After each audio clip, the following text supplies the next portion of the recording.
આપણે અવારનવાર એવા કિસ્સાઓ જોતા હોઈએ છીએ જ્યાં કોઈ એક વ્યક્તિને બીજા વ્યક્તિ સાથે જ્યારે ઝઘડો થાય છે ત્યારે આ ઝઘડાનું જે પણ પરિણામ હોય એ ઝઘડાની અંદર પછી એ ઝઘડો મારામારી સુધી પહોંચે કે હત્યા સુધી પહોંચે કે અન્ય કોઈ પણ એના પરિણામ આવે, પરંતુ જ્યારે આવા કોઈ ઝઘડાઓ થાય છે ત્યારે એ ઝઘડા જે છે એ બે વ્યક્તિ વચ્ચે ન રહીને બે સમાજ વચ્ચેના જાણે ઝઘડાઓ થઈ ગયા હોય ને એ મોટી લડાઈનું સ્વરૂપ પછી ધારણ કરે છે.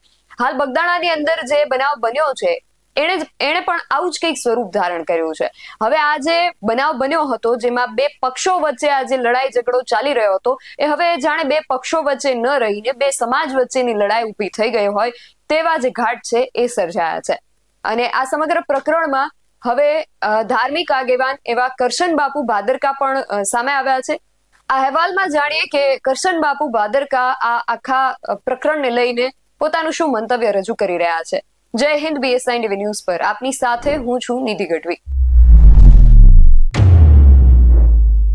બગદાણાની અંદર થોડા દિવસ પહેલા એક બનાવ બને છે. બે પક્ષો વચ્ચે કોઈક બોલાચાલી કે આપણે આખા દિવસો દરમિયાન જોયું કે માયાભાઈ આહિર છે, એમના પુત્ર જયરાજ આહિર છે, નવનીતભાઈ બાલદિયા છે અને એમની વચ્ચે જે કંઈ પણ ઝઘડાઓ ચાલી રહ્યા હતા એ ઝઘડાઓ હવે આ બે પક્ષો વચ્ચે ન રહીને હવે જાણે બે સમાજ વચ્ચેની લડાઈ ઝઘડા થઈ ગયા હોય એવા ઘાટ સર્જાયા છે.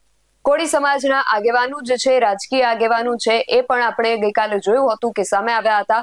રાજુલાના ધારાસભ્ય હીરા સોલંકી પણ નવનીતભાઈ બાલદિયાને મળવા માટે પહોંચ્યા હતા અને ત્યાં બહોળી સંખ્યામાં કોળી સમાજ પણ એકત્રિત થઈ ગયો હતો. અને હવે આહિર સમાજમાંથી આવતા ધાર્મિક આગેવાન કરશન બાપુ પણ આ વિવાદને લઈને સામે આવ્યા છે. એમણે સૌથી પહેલા તો શું કહ્યું, પહેલા તેમને સાંભળીએ પછી આગળ વાત કરીએ. વિગ્રહસ્ય સમાધાનસ્ય સર્વતમઃ ઉપાયઃ વાસ્તવિકતામ સ્વીકૃવંતુ. અર્થાત વિવાદને નાથવા માટેનો શ્રેષ્ઠ રસ્તો એ છે કે વાસ્તવિકતા સ્વીકારવી. વાત મારે એ કરવી જે કોળી સમાજ અને આહિર સમાજ વચ્ચે ક્યાંક ને ક્યાંક બગદાણાથી જે અશાંતિનો માહોલ ઊભો થયો છે એ બાબતે મારે કહેવું છે કે વાસ્તવિકતા સમજવાની જરૂર છે. આહિર સમાજ અને કોળી સમાજ, મારે પૂછવું છે કે વાત સૌરાષ્ટ્રની હોય તો સૌરાષ્ટ્રમાં કયો આહિરભાઈ એવો છે કે જેનો એક પણ મિત્ર કોળી ન હોય, અને કોળીભાઈને મારે પૂછવું છે સૌરાષ્ટ્રમાં હોય અને તમારો એક પણ મિત્ર આહિર ના હોય. આવા લોકો શોધવા લગભગ અશક્ય છે, કારણ કે પેઢીઓથી એ પ્રેમ ભાવ અને પારસ્પરિકતા રહી છે. કોઈ આહિરોનું ગામ હોય અને ત્યાં કોળી ભાઈઓ ના હોય, અથવા કોઈ કોળી ભાઈઓનું ગામ હોય ત્યાં આહિરભાઈ ના હોય, આવા ગામો શોધવા પણ અઘરા છે. એટલા માટે સમાજના વડીલોને વિનંતી કરવી છે કે પોતાના સ્વાર્થ માટે ક્યાંક ને ક્યાંક સમાજને ગેરમાર્ગે દોરવાનું કામ કોઈ કરતું હોય તો એને રોકવું એ આપણો ધર્મ છે. આવો પેઢીઓ જૂની આપણી લાગણી, પેઢીઓ જૂનું આપણાપણું એને યાદ કરીએ. અને હા, હું એ વાતમાં સહમત છું કે જે કંઈ ઘટના ઘટી એ દરેક સમાજના નેતા તરીકે જે તે સમાજના નેતાઓએ બંધારણને આગળ કરવું જોઈએ.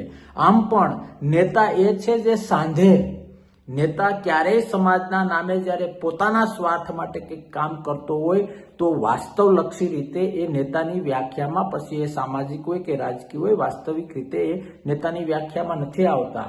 એટલે દરેકને પ્રાર્થના કરું છું કે બંધારણીય રીતે સત્યમેવ જયતે, સત્ય સાથે હંમેશા રહેવું જોઈએ. પણ વિવાદમાં ને વિવાદમાં જે પેઢીઓ જૂનો પારસ્પરિક પ્રેમ છે, લાગણી છે, આપણાપણું છે, એને અંશભાર પણ દાગ ન લાગે એનું ધ્યાન રાખવું એ તમારો, મારો, બંને સમાજના દરેક નાગરિકનો ધર્મ છે.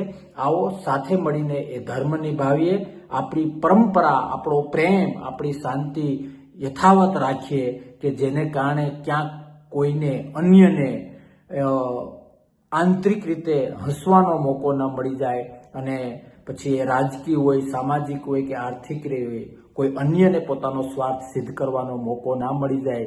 એટલી સમજણ કેળવીએ અને આપણા પ્રેમને, સત્યને નજર સમક્ષ રાખીને, બંધારણને નજર સમક્ષ રાખીને, આપણા ભૂતકાળને નજર સમક્ષ રાખીને એ પ્રેમને વધુ મજબૂત બનાવીએ અને ક્યારેય કોઈની દોરવણીથી આપણે વિવાદ ઉભો ન કરીએ.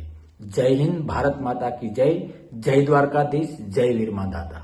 તો કરશન બાપુનું કહેવું છે કે આ જે સમગ્ર મામલો છે એમાં ઇતિહાસને, સંબંધોને, પ્રેમને, આત્મીયતાને, આવા જે સદવિચારો છે એને ધ્યાનમાં રાખીને સમાધાન તરફ આગળ વધવું જોઈએ. અને અત્યાર સુધીના આપણા ઇતિહાસના આહિર સમાજ અને કોળી સમાજના જે સંબંધો છે એને એ ન બગડે અને બે સમાજ વચ્ચે મંદુક ઊભું ન થાય એવા પ્રયત્નો સમાજના આગેવાનો જ છે એમણે કરવા જોઈએ. અને આ જે સમગ્ર પ્રકરણ છે એને સમાધાન તરફ આગળ દોરવું જોઈએ એવું તેમનું કહેવું છે. તો આ સમગ્ર વિષયને લઈને તમારું શું માનવું છે? આમાં આગળ કરશન બાપુએ જે પ્રમાણે વિનંતી કરી છે, જે પ્રમાણે અપીલ કરી છે કે ટકોર કરી છે કે આ પ્રકરણને સમાધાન તરફ આગળ દોરવું જોઈએ, એ વિષયને લઈને તમારું શું માનવું છે અમને કમેન્ટ કરીને ચોક્કસથી જણાવજો. આવા જ વધુ અહેવાલો સાથે મળતા રહીશું. તમે મારી યુટ્યુબ ચેનલને સબસ્ક્રાઇબ કરવાનું અને અમને ફેસબુક અને ઇન્સ્ટાગ્રામ પર ફોલો કરવાનું ભૂલશો નહીં. બાકી અવનવી અપડેટ્સ માટે આપ જોતા રહો BSN TV ન્યૂઝ. નમસ્કાર.